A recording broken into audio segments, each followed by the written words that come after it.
both is good fighter, but I have so much respect for Ken Shamrock. He's a legend. He's a following long time. He's awesome. And with that age, you come to fight. That's a lot. Yeah. I still have a VHS tape from, man, it must have been like 1996 or 1998 when Ken Shamrock was in the WWF. Yep. It was a Royal Rumble tape. Yeah. And the World's Most Dangerous Man was in the Royal Rumble. The Rock, Mankind, all those guys, they were all fighting. Stone Cold ended up winning. This is when they set Stone Cold up for his fight against Shawn Michaels, where he won and became the heavyweight champ. This was the setup Royal Rumble to see who got the title shot against Shawn Michaels. Yeah. This is right before the. Is this right before the corporation? Right before it was way before, I think. It was when Stone Cold was champ and The Rock was the champ. And that's when the corporation thing happened. I think it might have even been before Stone Cold cut his the 316 promo. Maybe it might have been. It might have been. I think by then they had already emerged the 316 promo. I think that was part of his shtick when he was. This was when he was a. Dude, like, Stone Cold was so popular. Yeah. And he was, because he was like a fan favorite, but he was like the heel of the community because he had pissed off everyone.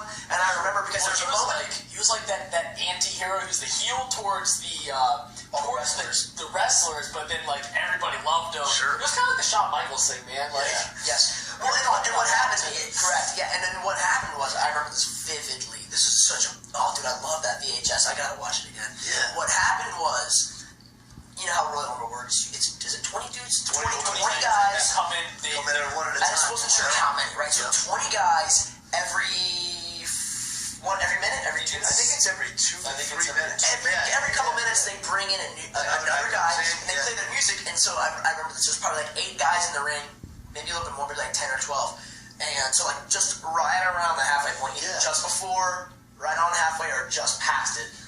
They play his music and everyone stops. These guys were all fighting. They all stopped because in the promo prior to starting the Royal Rumble match, that specific match, they were showing all the video. They're showing all the videos of Stone Cold pissing off every fighter. Yeah. And they're like, oh, when Stone Cold gets in here, like JR's like, when Stone Cold gets in here, they're all gonna come after him. So as soon as the Stone Cold music, like the glass shattering, like, shh.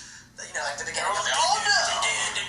Everyone stops fighting. They all they all stop. They look for him to come out. So they're basically just roll their sleeves. They're all waiting for like Stone Cold. They all are facing the main entrance, and then Stone Cold sneaks in the back out of the crowd. Out of the crowd, starts bashing everyone. Oh, dude, it was the best. A bunch of stunners. Dudes. That's awesome. Now was Dan in WWF at that time? I don't think so.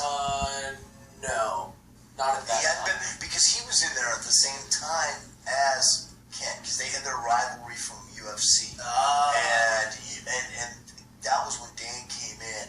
And do you know why Dan left? No, He's told me the story before. Dan is not in any way an uptight guy, because, I told you, we do stand-up comedy together, and he's hilarious. Very funny guy, but he's from small town America. He's from Michigan. He's a farm boy. He grew up on a dairy farm in Michigan, and they wanted him to be part. They wanted him to put a 666 on his forehead and be part of I believe it was when the Undertaker had his cult, and they used to tie women up, sacrifice virgins, and do all this crazy. It was like during the Attitude Era, and then Dan didn't do it because he was small town America. He's like, small town America. He goes, man, I gotta go to the local diner.